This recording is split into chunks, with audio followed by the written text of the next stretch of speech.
Olá, galerinha! Que bom estarmos novamente aqui reunidos. Agora nós vamos dar continuidade à história do Brasil, viu, terceirão? História do Brasil, que é aquilo que é o conteúdo que é mais cobrado no Enem. E para você arrasar nessa prova, vamos lá conhecer o populismo no Brasil. É um movimento político posterior, tá, ao contexto da Era Vargas e vai de 1945 a 1964. Então, encerra com o golpe civil-militar de 1964. Então, vamos lá perseverar até o fim da nossa aula. Então, vamos conceituar, né? Populismo. Populismo, né? Lembra povo, com certeza. Está no contexto pós-deposição de Vargas. Coloquei aqui a chargezinha, ele tristinho, né? O fim. E aí ele dizendo, me aguarde, eu volto nos braços do povo, né? Isso que realmente foi uma frase que ele falou quando ele foi destituído do poder. Então é um processo de redemocratização do Brasil que vai estar acontecendo. O Brasil vai estar retornando, né, à democracia.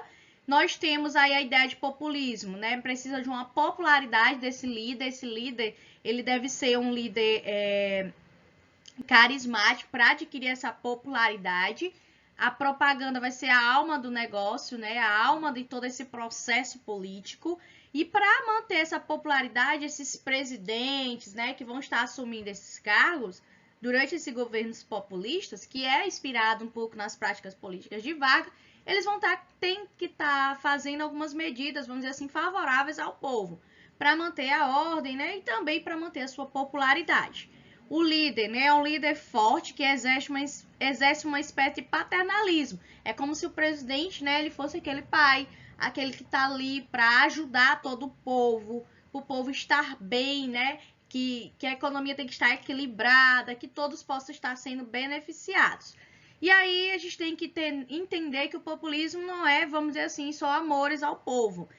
O populismo vive uma espécie de acordo social em que aquele governante populista ele vai estar, ao mesmo tempo, dando alguns benefícios aos pobres, com a intenção de mantê-los meio que quietos e ordenados, mas também vão estar fazendo benefícios aos ricos. Então, o populismo ele não é nada parecido com o socialismo, por exemplo, em que há uma grande distribuição de renda, em que há uma grande distribuição de terras. No populismo, o que é que a gente tem? A gente tem uma, vamos dizer assim, dar uns presentinhos para o povo para manter o quieto, né, em vez de estar em manifestações, em movimentos grevistas. Então é mais isso, né? Benefício para o povo, mas não que garanta realmente uma mudança social, tá? Nós temos aqui os principais partidos do período. O PSD, né, Partido Social Democrático, fundado por alguns, né, que eram favoráveis às práticas políticas de Vargas, aqui um partido de cunho mais elitista, tá bom? Nós temos a União Democrática Nacional, a UDN, que é um partido de oposição, tá? Vai sempre estar brigando com tudo e quanto prática política que seja bem assim, nem que seja de longe parecida com Vargas. A UDN tem como grande líder Carlos Lacerda, é um nome que a gente vai estar citando bastante. A UDN sempre vai estar, tem democracia aqui no seu nome, mas nem sempre eles vão estar favoráveis à democracia, tá? Nós temos o Partido Trabalhista Brasileiro, PTB, fundado pelo próprio Vargas, com a adesão da grande maioria aí dos trabalhadores, e nós temos o Partido Comunista, sim, tá? Tem Partido Comunista no Brasil nesse contexto, mesmo a gente já entrando aí numa ideia de Guerra Fria. Mas esse Partido Comunista não vai ficar aí para sempre, não.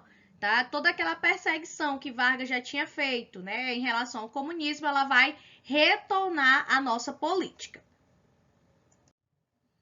Então vamos lá, vai ter as eleições em 1945, já que o Getúlio Vargas ele já não está mais no poder, tá? E aqui nós temos um meme, né? Gegé, ao saber que não pode mais ficar no poder, né? E o general Dutra, que é quem vai ganhar as eleições. Então a gente tem 3 candidatos concorrendo: Eduardo Gomes, pela UDN, Eurico Gaspar Dutra, pelo PSD e PTD, e nós temos Iedo Fiuza, do Partido Comunista Brasileiro. E aí é só para esclarecer para vocês que o Partido Comunista conseguiu 15 cadeiras dos deputados e um senador. Então eles estavam, né, ganhando espaço dentro dessa política. e que Eduardo Gomes ganhou grande parte aí das pesquisas antes da eleição. Mas ele caiu na besteira de, semanas antes da eleição, dizer que não precisava do voto dos varguistas, né, que fossem adeptos a Vargas. E Vargas era extremamente popular. Então a galera disse, peraí, menino, vamos votar nele não. Eurico Gaspar Dutra vai ganhar o apoio de Vargas, e Vargas vai precisar só dizer, eu apoio ele, pronto. E ele vai ganhar vários votos e vai ganhar. Ele é um general, ele é do exército e vai começar a coordenar aí a história do Brasil.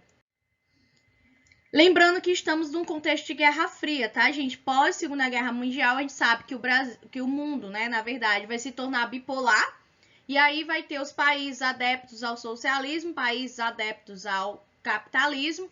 Temos aí, né, a figura dos Estados Unidos liderando o bloco capitalista e temos a União Soviética liderando o bloco socialista. Então essas disputas também chegam dentro do Brasil. Essa Guerra Fria, a gente sabe que não houveram conflitos diretos entre as grandes potências envolvidas nessa divisão do mundo, né, em termos sociais, políticos e econômicos, e eles vão começar a disputar territórios e influência. No caso, né, o Brasil, como estava aí, vamos dizer assim, sob a alçada econômica dos Estados Unidos, a gente acaba se alinhando nesse processo de Guerra Fria aos Estados Unidos, tá?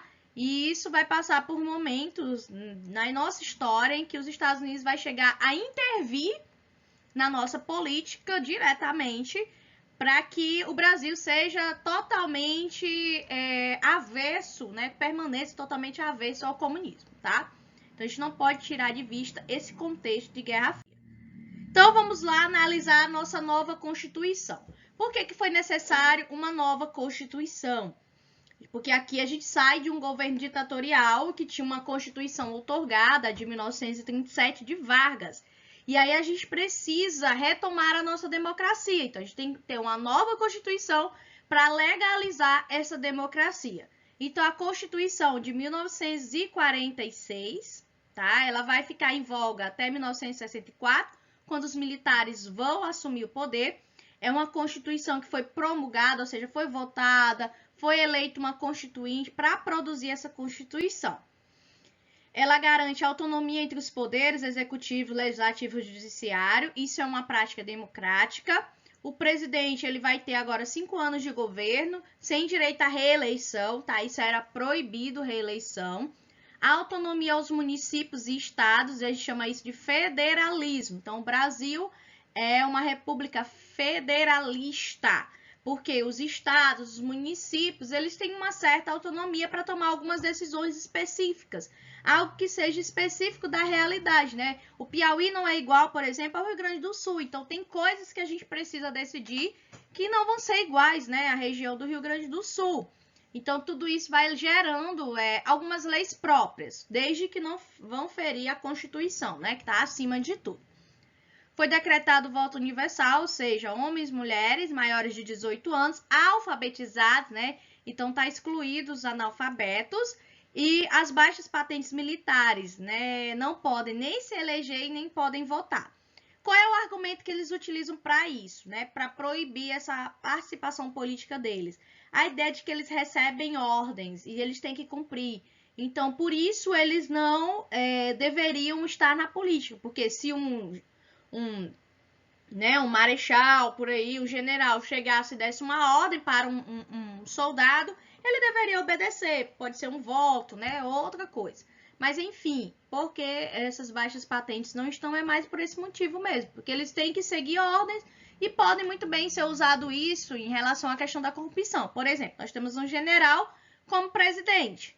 Então, se ele tivesse vários deputados que fossem de baixas patentes, o general ia mandar neles, né? Porque ele teria esse poder, vamos dizer assim. Para evitar esse tipo, né, de possível controle das eleições e, né, dos políticos, foi tirado, mas isso aqui deu muita treta, tá? Os militares, eles querem direito de participação, eles querem estar atuantes dentro da política.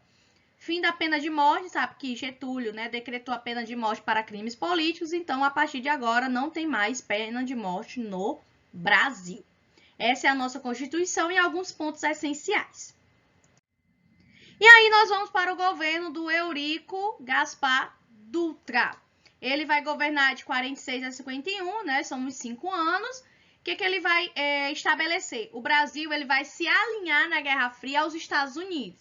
E os Estados Unidos vai começar a pressionar algumas mudanças na estrutura econômica do país, né? Do nosso Brasil.